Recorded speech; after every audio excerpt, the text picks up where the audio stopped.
Hey, what's up, everyone? It's your host, Sylvie from the Secrets from the Saddle All Things Cycling podcast. And geez, can you imagine? January is almost over and February is here. I have this sinking feeling that this year is absolutely going to fly by based on what's gone on already. Do you feel the same or what?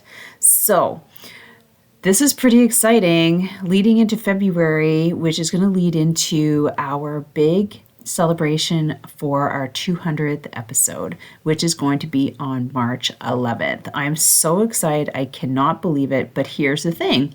We have decided, or I have decided to, there's no we here actually, I have decided to giveaways every week. So we're going to be giving away a prize to a lucky listener on Friday. And what I've done is I've actually partnered with some of my guests that have been on the podcast who have either physical products or sell other wholesale products on their store. And we've collaborated and we're going to be doing a little exchange just to get more of you guys actually looking at them and just giving out some really cool cycling gear. So I hope you're super excited about that because I am. So here's the thing. This is how you can win. First, you need to stop and go to Apple Podcast and write a review. So that's number one.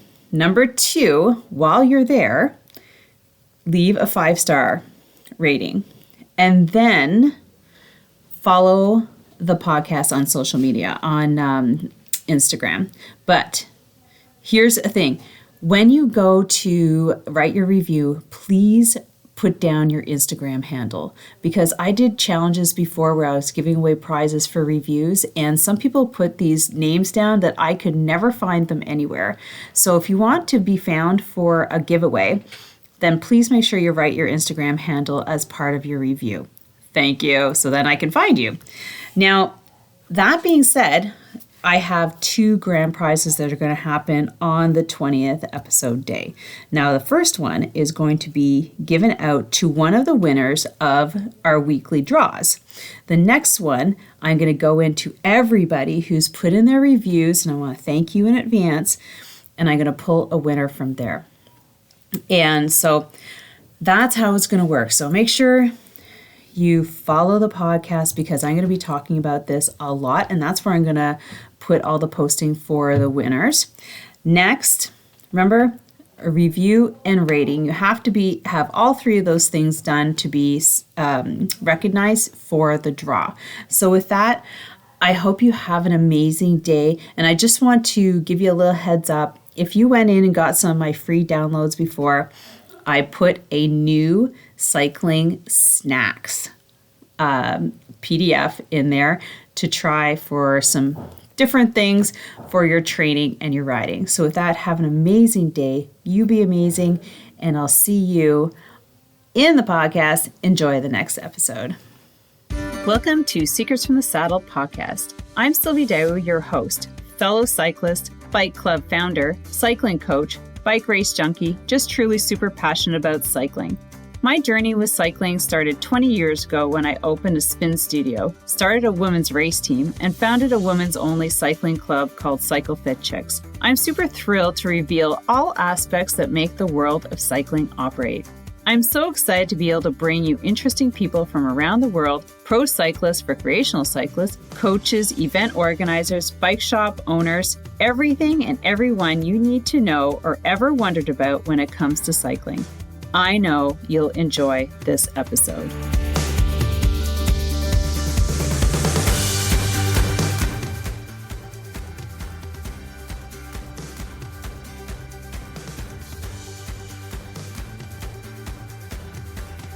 All right, welcome everybody back to another episode of Secrets from the Saddle, All Things Cycling podcast with your host, Sylvie Dow here, sitting in Chelsea, Quebec, Canada. And we're talking to Joanie Caron, who is sitting in Vancouver. So another amazing Canadian athlete here. So Joanie, and I found her on Instagram, funny enough. And I know that she's been around because she's crossed paths with some of the other guests that I've had on the episode. But Joanie started cycling at the age of 20. to maintain fitness following an injury in track and field. A veteran individual rider on the pro circuit, she decided to undertake a new challenge in 2015 as a pilot. So we've talked to Evelyn Gagnon, who is a pilot as well. They know each other. And so we're going to dive into that. But before, she is also a former Olympic cyclist who has competed professionally for over 10 years on the road, both in the US and Europe. She is one of the few who competed at the highest level in 3 disciplines, so road, track, and cyclo-cross, but specialized in a road sprinter. In addition to her cycling career, Joanie has a master's degree in exercise physiology, where she studied VO2 and HR. What's that? Heart rates. Oh, good. I usually see the T at the end, like for heart rate kinetics. She has been helping cyclists of all levels, from beginners to national champions, on in various settings, from one-on-one support to managing and creating their own high-level cycling programs in her spinning studio in Vancouver. So welcome, Joanie, to the podcast. I'm so excited because I've got lots of things to ask you. Hi, Sylvie. Thank you for the great introduction. Oh, you're welcome. I'm so excited for you here. So the first thing I always ask is, how did you get into cycling after that track and field accident? Exactly. So you had, a bit of, had some good information in regards to that. I was a track and field runner, distance runner from 11 to 18, pretty much. And I got to a pretty good level, won provincial championship, several distance and cross country. I had a really good club growing up. And then I got an injury. I got a few recurrent injuries, and I was determined to return to running after the injury. So I took on cycling to keep my fitness. I had an old mountain bike, and I would go in all the small villages outside Rimouski and all the hills and the farm and around. Oh, you're from Quebec. Yes. I should have known, like, the accent. Part of Quebec, like Rimouski, I'm like, oh my God. Yes. Yeah. The one and only Rimouski. Yeah. And I took on cycling. I had a few friends who were racers, and I was just fascinated by that whole world. I would train on that heavy mountain bike and do some pretty good distance with it, but I could see the speed. I loved everything that I could see about road cycling, from the bike to the uniform to the whole world of cycling was fascinating to me. And then I had the idea that, okay, maybe I will do triathlons, and I will go back to running, and I kind of like cycling, so maybe I could blend this, like, we'll worry about the swim later kind of thing. And you need to swim. And I realized that I really loved cycling, and then I started to I joined a club, which was the Centre du Bicycle Sainte-Foy in Quebec. And before university, I moved like 2 or 3 months to Quebec before, so like the whole summer pretty much, to learn the ropes of road cycling and racing. And I trained pretty much 5 days a week with that club, and I got hooked. And then I was like, okay, I'm 19, I'm 20. I always wanted to be an athlete and compete at the highest level. So what's the fast track to the professional level? So from the beginning, I was like, okay, I love racing, I love cycling. How can I become a pro cyclist, pretty much? Mm-hmm. Yeah. So oh my God. So I got into it. Okay. So you got into it. So you're still in that club, and and that's how they got you into. So how did you well, okay, you would have missed like all the junior racing and everything. Yes, You would have I had to go started like straight to senior one too. after junior, and like I wish I had maybe 1 year after junior, to be honest. Yeah, I bet. I started straight elite, and at the beginning, like I remember my first races, we were racing with the master B men and the junior boys sometimes, so junior men's. So there was some pretty fast speed to start with. I didn't know any difference. So it's like, okay, we race with these guys, and that's what it is. Just got to be faster and quicker. So I trained with that club, and it was a really good structure because we had weekly races. We had the Criteriums in Saint Augustin. We had sometimes another road race elsewhere. We had weekly time trial workouts with the club, and we would all go to the races.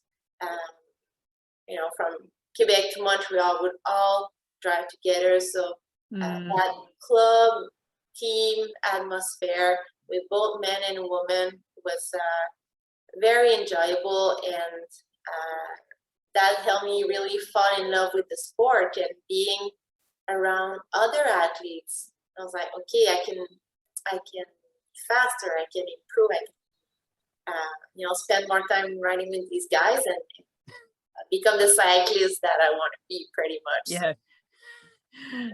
Stick with them, and then you'll get to your goal. Exactly. If you can survive there, yes. You're going pro. Yeah, pretty much. I just remember coming back from my first long endurance rides.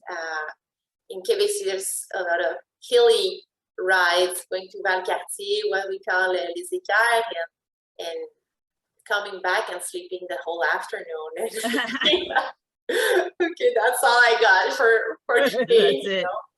Yeah, so I was with the Club Saint-Foy, and the year after, I joined a club that was called Hémicycle with Jean-Yves Labonté. So that's another, iconic character from the cycling world in Quebec City, and that was pretty much the Garneau Junior men's team. With myself and another woman we trained with, and then after I got to race with Cascades, and I got into some US. Okay. I early on I got into provincial teams and national team development projects, but then I got in 2007. I got into a small team based in the US, and I got exposed to more races in the US scene, such as San Dimas, Redlands, Joe Martin, and that was it. After I just kept going and took every opportunity that came my way and focused on that. Wow. So you had great luck in moving around quickly. Yeah. From Canada. So you were with Cascade. I remember that. Cascade, yes. Yeah. Which was a fantastic program. That was for junior, like for what? For like, it was like a junior program, but like. Yeah, it was a development women's program. Oh, okay. So it's yes. Yeah. So I would say development from a broad perspective, in the sense that like all ages. Yeah, all ages. We had, I remember some very talented racers that came from different background, like bike courier, bike messenger, and wow, they got into the team, and they were really good cyclists. So, but they were, over 35, 40 at the time, and they got in the team. So it was to create opportunities for women to race and provide the support that they need to maybe make it to the next level. So the other thing, we were fortunate at the time. Sylvie, I don't know if you were around these races, but we had the Tour Montreal, we had the World Cup, and also had the Tour of PEI, which was, you know, the stage race just following Montreal. So we had. I remember that one. It didn't last very long. Didn't, unfortunately. We had some amazing racing opportunities in Canada and the East Coast. That helped a lot.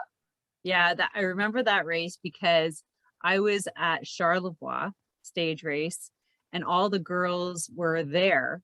So all the senior 1-2, and I was racing senior 1-2 that year, and none of them were at Charlevoix. And I'm like, everybody was racing in PI, and then where's everybody? I know, but hey, but you know what? And I came first my TT as a senior 1-2.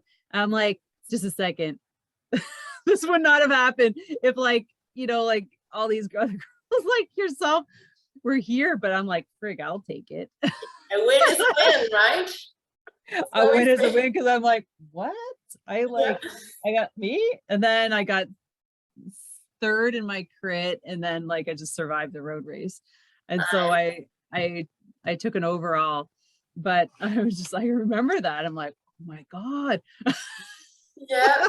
All the good girls are gone. They're not here. That's a great opportunity, right? Yeah. Good. Yeah, it was funny. I was just like, I'll never forget that.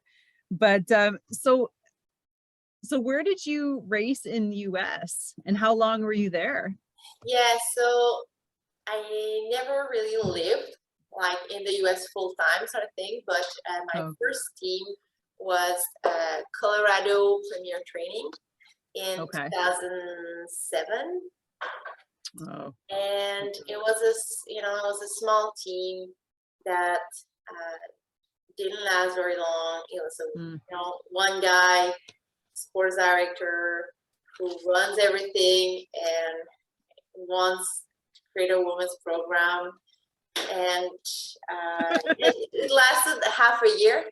And then I jumped. Yeah, that was my first experience. But yeah, I got to spend 2 months in Boulder training, and Boulder doing some training, and then racing San Dimas, Joe Martin, San Dimas, all the California early season races, then all the Arkansas block. I was also a guide in Virginia at the time at the cool. Rouge. So it was that year to me was such an opening. I got to train in the best places, enjoy the riding with my friends, amazing people, do tons of volume in the hills, and I showed up for the season in the best fitness I've ever been. And then the team stopped, but I had all this great miles and training. So this is where I joined Cascades for the second portion of the year. And I stayed maybe 2 years with Cascade, and then and we had a really good program at the time. Then I joined a team named Nano Bleu, based in Ontario, and the team Nano Bleu that was in 2010 became Juvederm, which was UCI in 2011. And that was a super team again. Lex Albrecht, Denise Van Den, Véronique Labonté, Mariah McGregor, Jane True. We had a really good, strong Canadian team that was UCI. Were you coached by Jenny too, or did you race with Jenny? I raced with Jenny, yeah. Oh, okay. We were the 2 sprinters of the team. Okay. And Jenny, unfortunately, had an injury early on, but she was my friend, and I was really looking forward to be teammates on the sprints with her.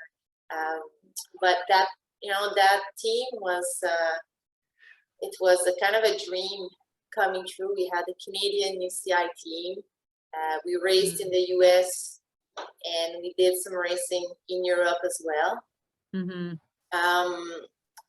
Around that time, I was covering the US program with trade teams, like with Nano Bleu and Criterium.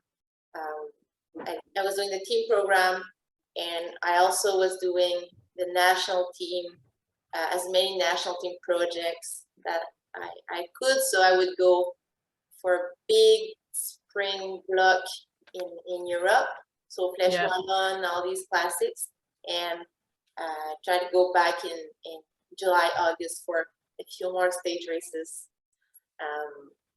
at the time. So like really packed seasons, a lot of stage races, lots of long road races.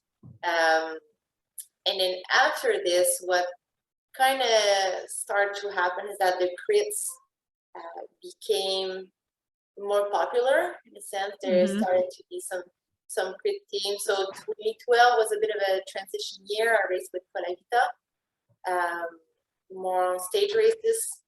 So I think, again, covering both national team program and US domestic races. And then I switched to like more crit teams, a more crit specific sort of program. Right. Before getting into paracycling. So, but I mean, crits are way different than long distance stage racing. Yes. That must have been a huge transition for you physically. Yeah. Or training wise. Yeah, definitely. I mean, obviously I had a really good endurance, a really good base. The crit scene was not as developed as it is now. So there were few crit specialists, but mostly at the time it was, there was a few road racers getting into crits. I think I had a bit of an advantage at the time because of all the races and This experience. Exactly. I would say nowadays, in the past 3 to 5 years, it's the game is completely different. Really, eh?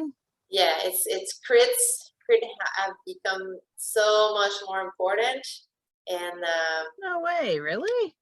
I would think so, because of the show and also the prize money is involved. Add a lot of attraction factor, but I would say, from my perspective, those years have been a bit of a switch also in cycling in general, where like there were before, like stage races were like gold and crit were kind of a second kind of races, and then would there always be like a crit in the stage race? Yes, as part of the but it wasn't a dominant. I would say often it's the stage that doesn't change anything. That's a show for the spectators and the venue, and that justify, getting all the sponsors. For the only day they can actually see the race, in comparison to long road races. Right. Well, I can kind of see that. Yeah. And often, like stage race day, if it's a super hilly stage race, maybe a team will get one sprinter, but often they'll get rider, like 2 or 3 riders who can sprint, but that will be more useful in other stages. Right. But yeah, after that, we've definitely seen more and more sprinters and crit specialists coming. Yeah, I heard a lot about BC Super Week, which is, I don't know, was it like 10 days of crit racing or something like that? Yes. I'm like, oh, that's interesting. God. Yeah, and it's an awesome event. We're so lucky to have this here. It's an interesting race series, because at the same time, often there's some stuff happening in the US, and only few riders will travel and come to Canada. So we have a lot of stage racers who are incredibly, and road racers who are incredibly fit, but we also have riders coming from Australia, New Zealand, that are often unknown and gets and breaks into the scene because of the Super Week. So it's a race that the feel is always different than what we experience elsewhere. Is that happening in 2022? I'm hoping that. So since you're in Vancouver, are you going to be participating, or are you going to be like a coach on the sidelines, or part of an organizer? Are you going to be? It's a good question. I would like to take part in a few of the races, just my favorite races, and enjoy the show for some others. Obviously, my priorities have shifted in the past few years and even before COVID. But yeah, I'd like to jump in a few of those. We'll see. Yeah. So now, how did you get that chance or that opportunity to work with para athletes? Because they're always looking for good pilots. Like I had, my daughter was asked to she made the cut to be considered in the Ontario program. And Evelyn was going to help her. I started as the pilot, so nice. I didn't do any events, but just training with her, that was kind of fun, having your daughter on the back. That's amazing. Yeah, that's super cool. It was kind of fun. And but obviously I'm like, yeah, I can like train and take you. I'm like, Sylvie, sir. Yeah. Sure. I'm like, oh, yeah, well. So Evelyn was gonna help her, and then they were able to find somebody in Ontario to ride with her for a bit until she went back to school, and then she decided she didn't have time for it. But so how did you? I was gonna ask you, okay, do I have to make a comeback? Does she needs a pilot, or? Oh well, you better be in Ontario, because like. Okay. We'll talk. Vancouver. Well, yeah. Well, let me just make sure she gets back on her bike, because that would be. It would. She's young too, so she has lots of time. Yes. Because para athletes are typically 30s, 40s, like older. Yeah. And I think she probably was maybe one of the youngest that they had recruited in a while, and she was 19. Okay. So she got lots of time. But she's got school she's taking care of right now and things like that. But how did you get recruited into there? Because like you were racing, did you decide to kind of make a shift and slow the racing down or just race differently? That's that's a good question. At the time I was racing individually. I was surrounded by really good pilots. My best friend Ulrich Lemure had just started as a pilot. I was close to Lynn Bessette, Alex Coutier, who's a good friend of mine, Alex Coutier, and Emilie Roy. So just to name a few. So for me, like all the pilots that I knew were amazing cyclists, individually, technically, fitness, tactically. They were really good cyclists, and my individual career was getting to a bit of a plateau. If I'm being honest, I needed to make a change. So in the summer of 2014, I raced BC Super Week. I came to race here individually, and a few weeks later, I moved to Vancouver to live and train here and start to build my post-athletic career cycling here. And only a few weeks after I had moved here, I got a call from, I'm trying to remember if it was Eric van den Leyen or Lynn who called me and asked if I wanted to be a pilot. And the reality at the time was that I had a good sprint, but I was not the fastest sprinter, on paper in Canada. And by the UCI rules, I was one of the, the fastest or, more qualified sprinter, and was eligible because of the UCI points. You need to have less than 100 UCI points to be eligible. So I filled the criteria. I had a good sprint, and Rio was supposed to be a relatively flat course at the time. So, which it did not happen. Oh, so yeah. I was kind of, the next person, the person that checked all the boxes. And I knew the coaches, the coach knew me a little bit personally. There's a component on the tandem, as you know, that to be a pilot, you cannot be just an athlete focused on your individual performance and ignore all the rest.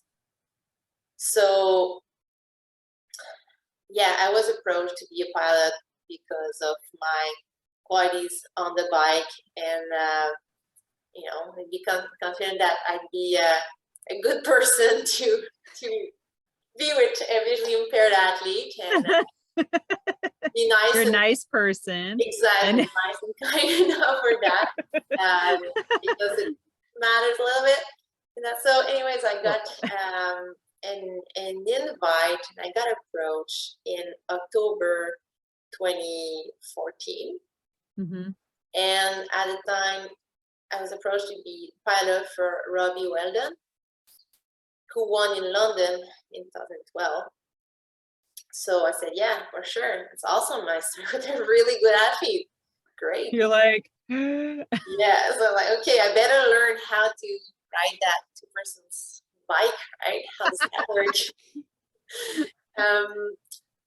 And yeah, so I started with Robbie, but in order to, qualify for the funding and for national team and stuff, I needed to achieve a time standard, which I don't know if you're familiar with, but it's a certain, you gotta average a certain speed over a certain distance, and then you have your standard A, B, or C. So that's, a whole story in itself. But in November, I organized a trial with another visually impaired, with Shauna Ryan. We went to Tijuana for a weekend to do a time trial. Oh, yeah, you went down to Mexico? Went down to Mexico for a weekend. I'm gonna go to Tijuana. Yeah. So we went to TJ, organized a full-time trial. I hired an official, I hired a coach from San Diego, crossed the border, did that time standard on November 30th. And the limit date was December the 1st at Summit Sport Canada. So anyway, all that happened. 2015, did my first season as a tandem pilot with Robbie. And then the year after was Rio. So I had to be fast. Yeah. Wow. No pressure. Very quickly. Are you gonna get me on the podium or no? Yeah, it's like, okay, pressure is on. Holy, been with wow. the podium every single year for the past 2 years, and your job is to deliver. So yeah, bring it on. That's a bit stressful. So how did you do in Rio? Well, chapter 2 of my tandem of my pilot career is that we changed the composition of the teams in the end of 2015. So I became a pilot of Shauna Ryan, an athlete from Saskatoon. Audrey Lemieux pilot Robbie Weldon. And both teams, we competed in Rio. But in our case, we only got we got selected as alternate early in the season, but we got the call for Rio 3 weeks before the games. So I was an alternate and I got to Rio. Sean and I got to Rio. We got 12 in the road race and 13 on the time trial. Wow. How does it feel to get that call? You're like, oh my God. Yeah, it's like, okay, the moment that you dream from a very young age. Like, my kids, I did a bunch of sport, I did track and field, and then going to the Olympic is the Olympics or the Paralympics is the pinnacle, and now you like, okay, it's happening and happening very soon. So yeah, like I need 3 weeks to pack. No, like forget training. Yeah, it was almost like, you know, I wanted to enjoy the moment and at the same time call every single person, like, you know, call my close circle and also everybody who were in that journey with me and my cycling career, who had played a small role in this success, in this achievement itself. And you know, I called Audrey, I called Shauna, I called my mom, and it's like, okay, it's real. This is happening. So it was very exciting. So after Rio, so that's 2018. Is that when you kind of retired? So Rio was in 2016. Oh, 16. Oh, okay. Yeah, we in all honesty, we were such a young team, Shauna and I, that we had our size on Tokyo 2020 or 2021. So we had our sights on Tokyo, and we went to Rio, and after the games, we're like, wow, the next games and how we're gonna prepare. And it was kind of, I was looking forward for our team to get to full maturity, I would say. Right. Yeah. So we competed in 2017, the year after Rio. We had a really good season. Won medals, won podium in the World Cup in Italy. Won nationals by road with pretty good margin. Didn't have the success we were hoping for in the World Championship, but overall a really good season. And Shauna decided to retire in February 2018, or like, yeah, during the winter, spring of 2018. So it's been kind of a gradual process of transition. We competed in a few events that summer, but 2018 is when I officially kind of end of 2018 officially retired from high level competition. So did you kind of decide after she decided, you're like, oh my gosh, like I can't do this with another athlete, like this is maybe it's been so, it had been so intense for like the 2 years before the game, learning the sport, getting results, getting the team, and then all the hopes for another cycle. It kind of burst my bubble a little bit.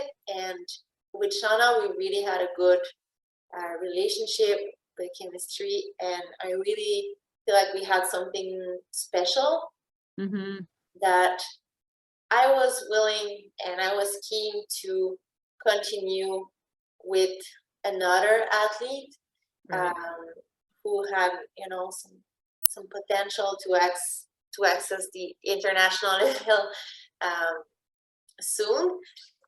However, there's a part of me that was like, I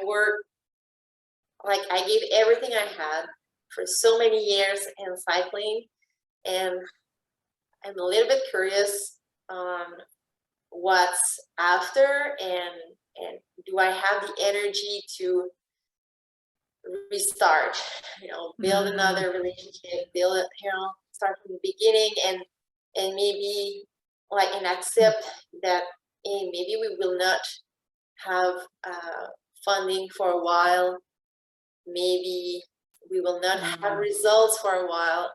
It may be a year or two, but it may be 5 years, and I'm 35 at the time.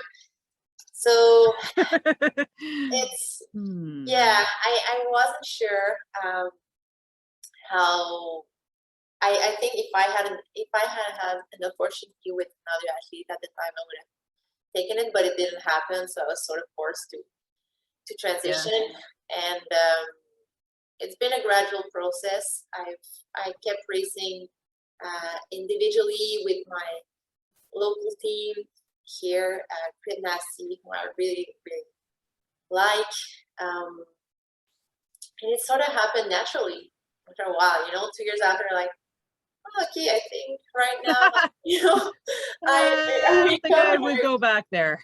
Yeah, it's like I realized that I was just, just racing locally, and I was happy with it. So it's got to be, because I don't think people understand the magnitude of the commitment that, and I'm amazed, like every time I talk to one of you girls or guys about like the travel and the intensity and just like being away from family, and when you're younger, it's great to be like, oh, this is awesome, and like I'm going all these places, but after a while you're like, yeah, so what am I going to do after this? Like, I can't do this forever. yeah, it comes with a lot of sacrifices when you're in it. Like in my case, I was obsessed with achieving my top athletic potential in cycling, and I kind of thought that I would be a pro racer forever, that would be like, this is what I'm gonna do, and I will study kinesiology because that's what I like and that's what I'm passionate about. But then, at the same time, all your friends who are starting families, buying houses, buying condos, started talking about retirement, and you're like, I haven't even started, and you're talking about retirement. What are you talking about? So there's a bit of a discrepancy where we are and where like majority of friends are, so that at some point our environment becomes, and the people that you're fully comfortable in embracing, in my case, embracing who I was and who I am, was people who had similar vision and goals, and then the world, and our whole world becomes athletes and racers, and the whole world becomes cycling all of a sudden. We become a bit disconnected from the rest of the world. It's easy. Yeah, it's like race, ride, race, travel, race. But and it's kind of like, okay, and I'm always like, how do you make your money, and who pays for all of this? And I know that sponsorship and teams and like they pay for some of it, but I'm like, yeah, but how do you pay for all of it, like the other stuff? It's not an easy road, if I'm being honest. I don't think anybody says it's like easy. Yeah, no, unless you have an external support system, or like in my case, I worked, I started cycling late-ish. I was 19, 20. I worked in parallel, I studied, and I kept studying And when I switched to cycling full time, my thinking was, how can I work? What kind of work can I do remotely while training and racing?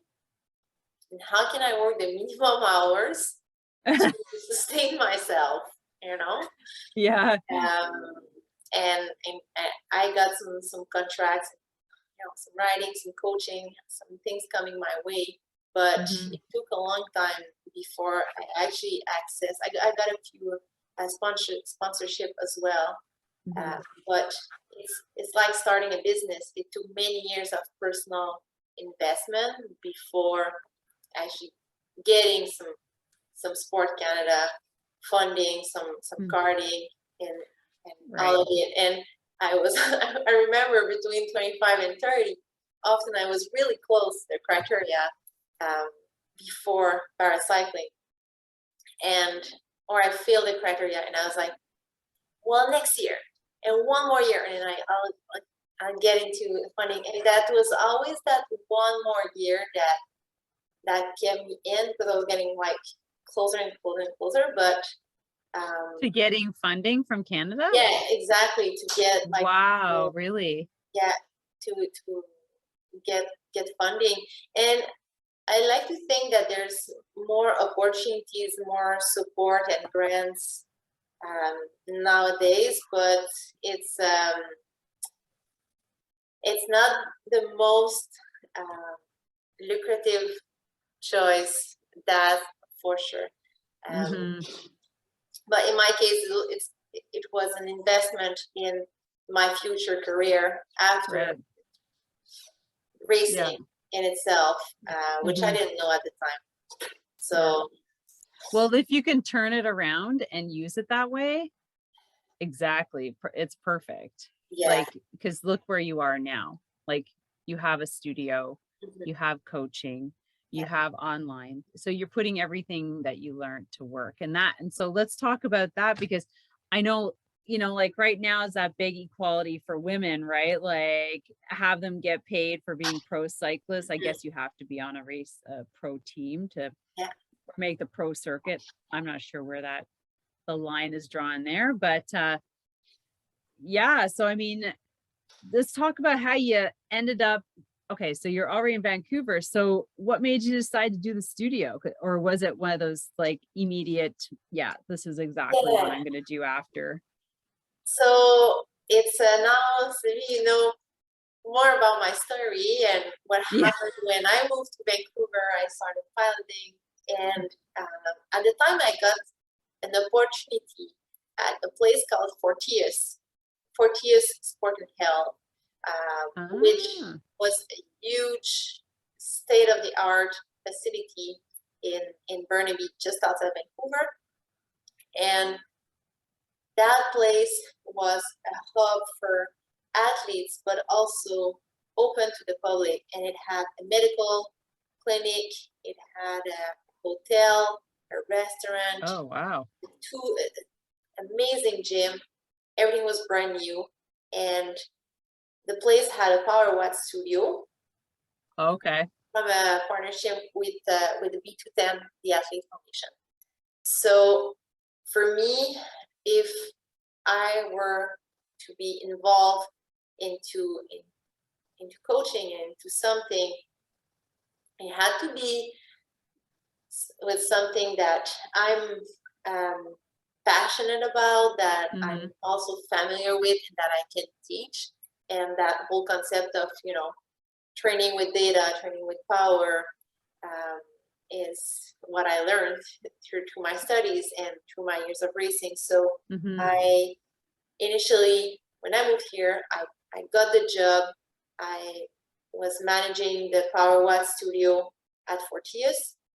And we also had a physiology lab inside the facility. So I was hired as a kind of a full-time cycling coach slash physiologist at Fortius, and I had to build a team, build a clientele because it started from the beginning. So this is really where I learned the coaching in that indoor setting, because I had never been a spin instructor before, and those are, you know, it's a little bit different than coaching of the bike. So it's how I learned the coaching, in studio coaching, and also how to sort of run a business, which I'm still learning lots, but I don't think that ever stops. no, you're absolutely Just right. like, I can tell you what not to do, because Oh, good. based on my experience, but you're probably, I probably past made a that. few of these mistakes, but yeah, it just never stopped. So it was awesome. I had a hybrid role from on the power watt side, but also on the physiology side. So people would run the test, the VO2, the lactate test. They would shoot me the report, and I would put my cycling hat and do the consulting to the athletes. And it was such a fulfilling environment. So I stayed there I've been there for 4 years, and then I've left to pursue, to keep growing and maybe develop my own, you know, my own path, build my own path.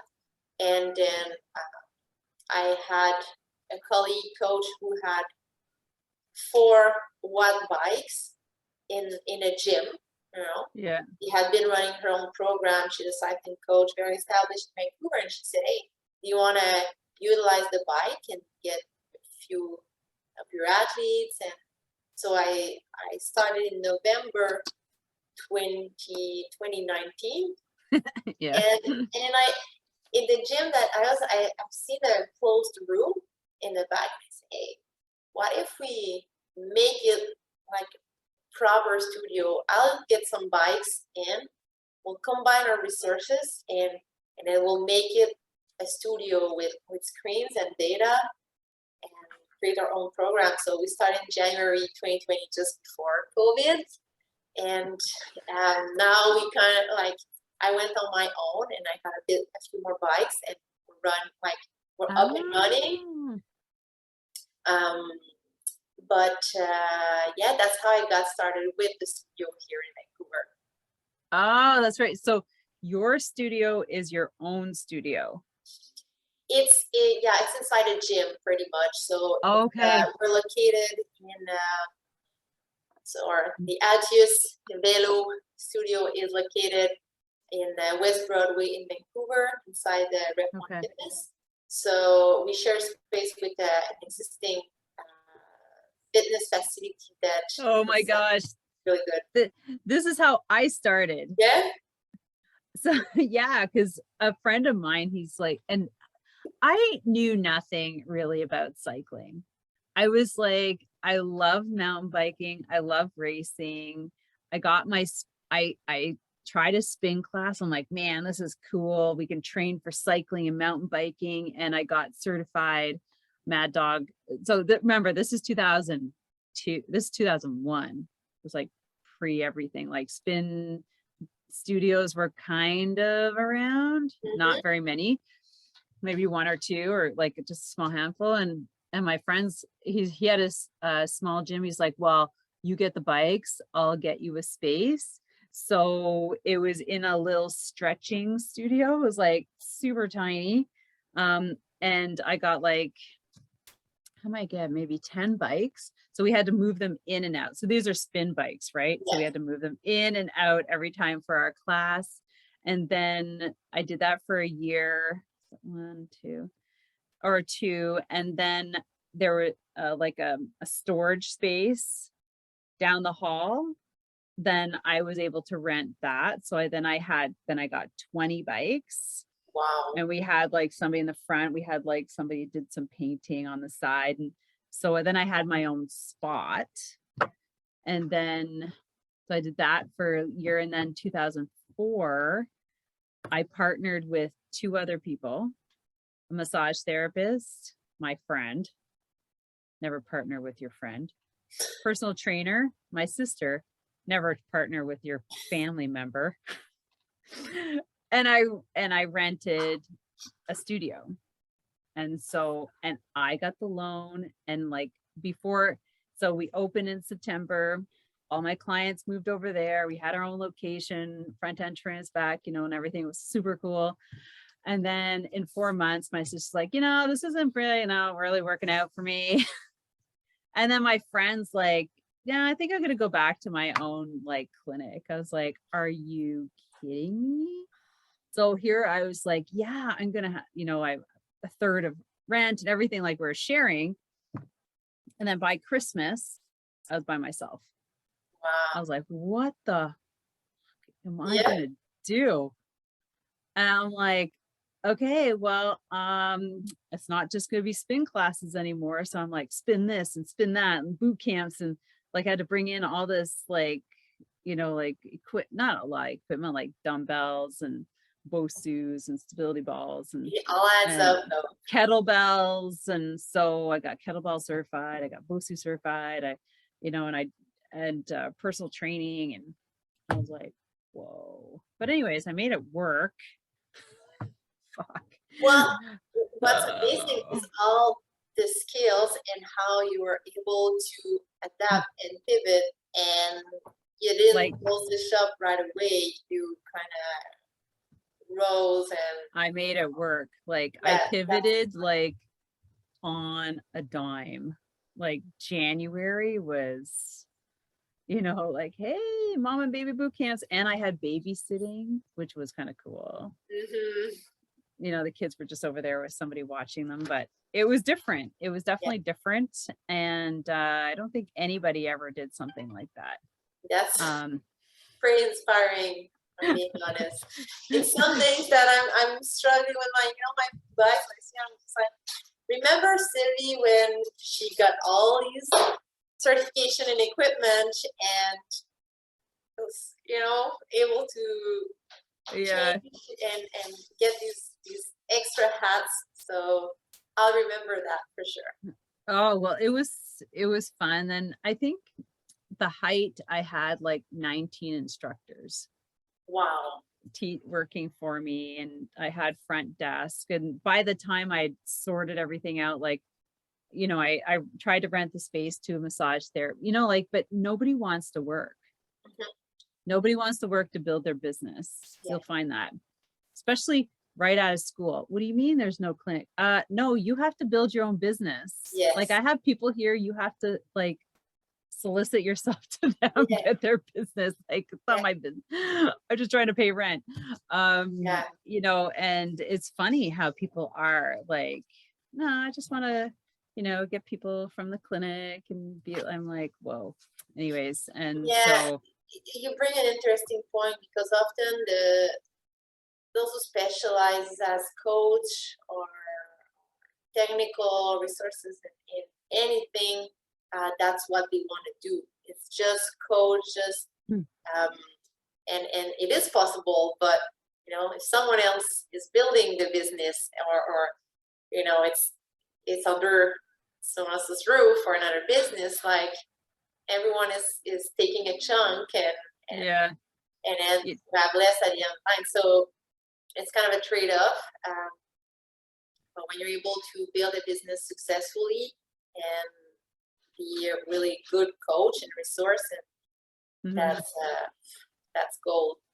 Yeah, it's you got to find somebody who's really, really motivated to build their own business and not coming in expecting to rely on what you've already built and your clients. You're like, well, my clients could become your clients because we have different services, but don't come in here and expect that my clients are going to be your clients just because you're in this space with me. Yeah.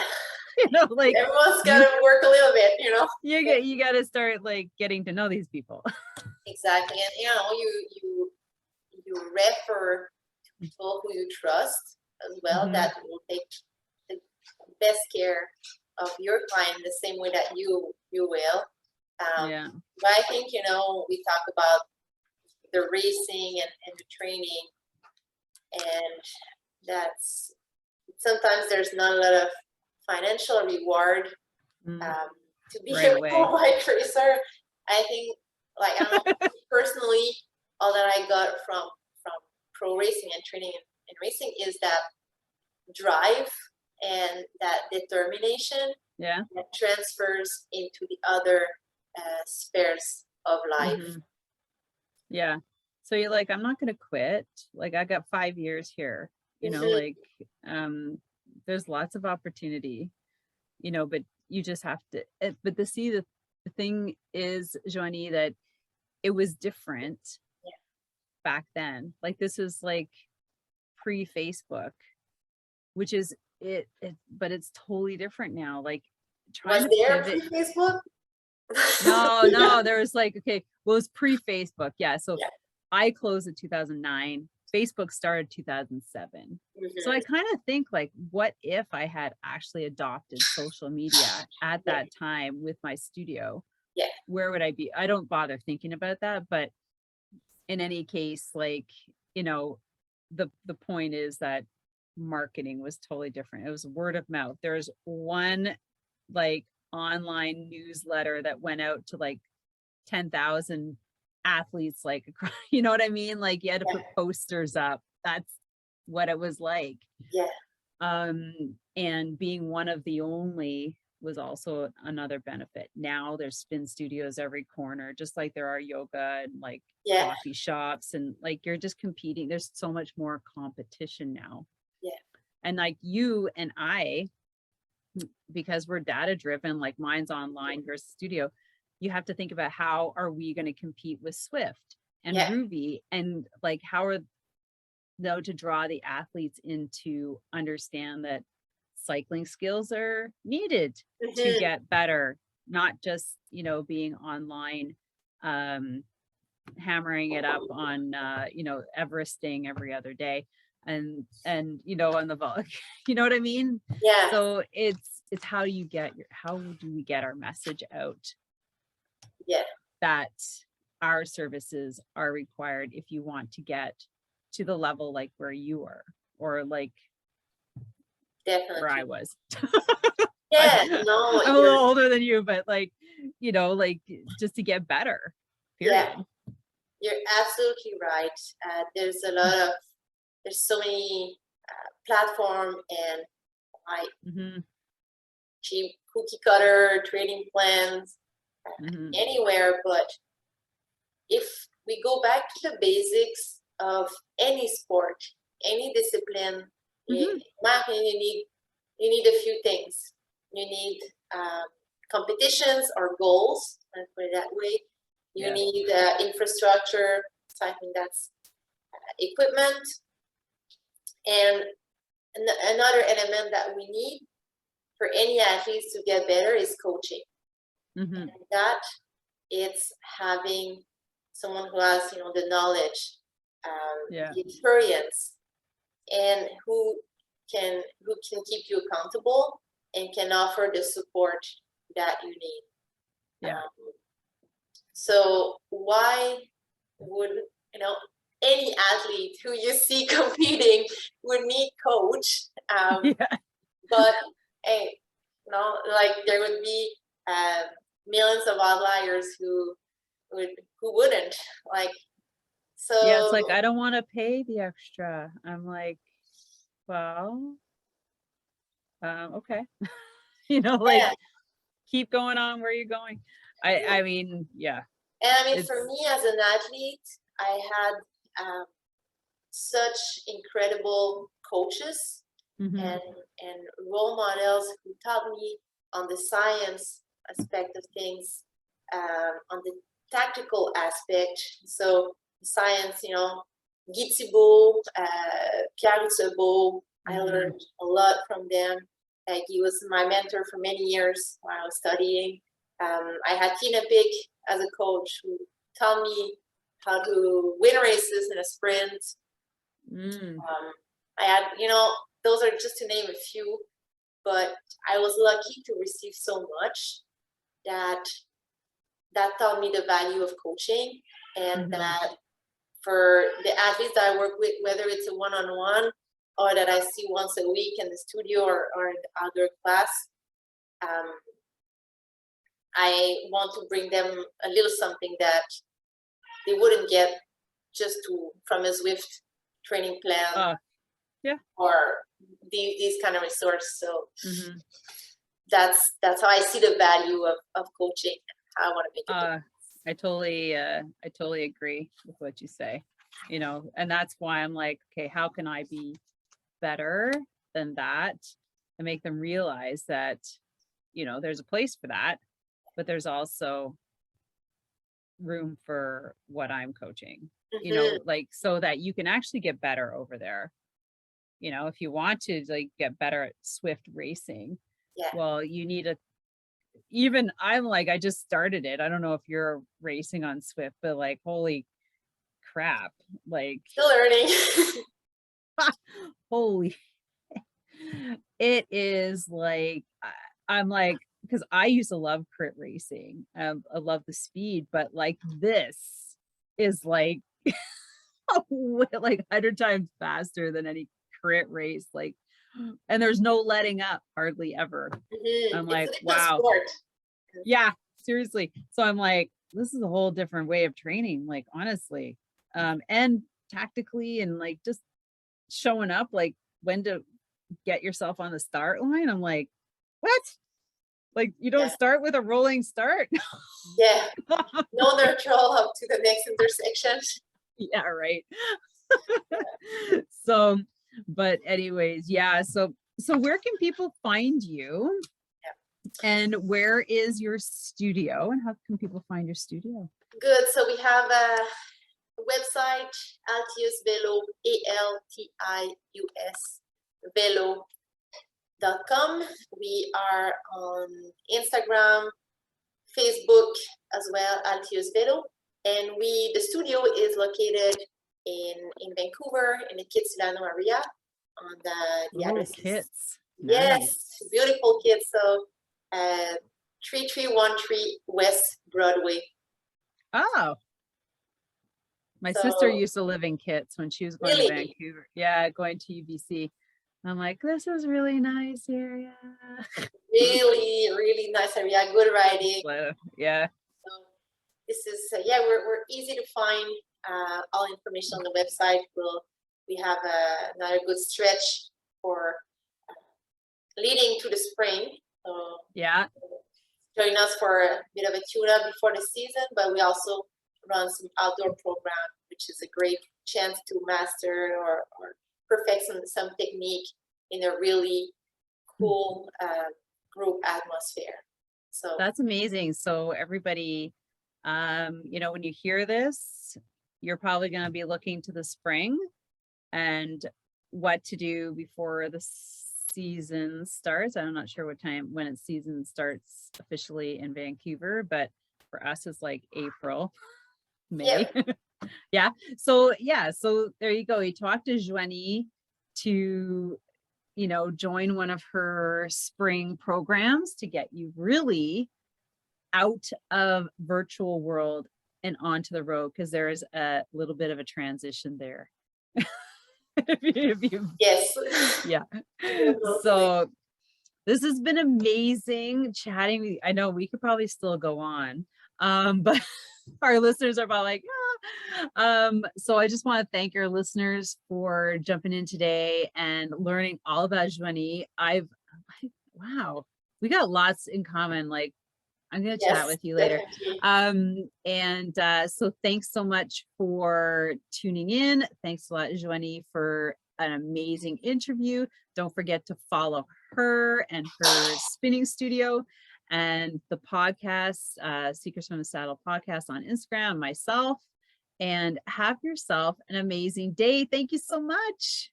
Thank you. It was a pleasure.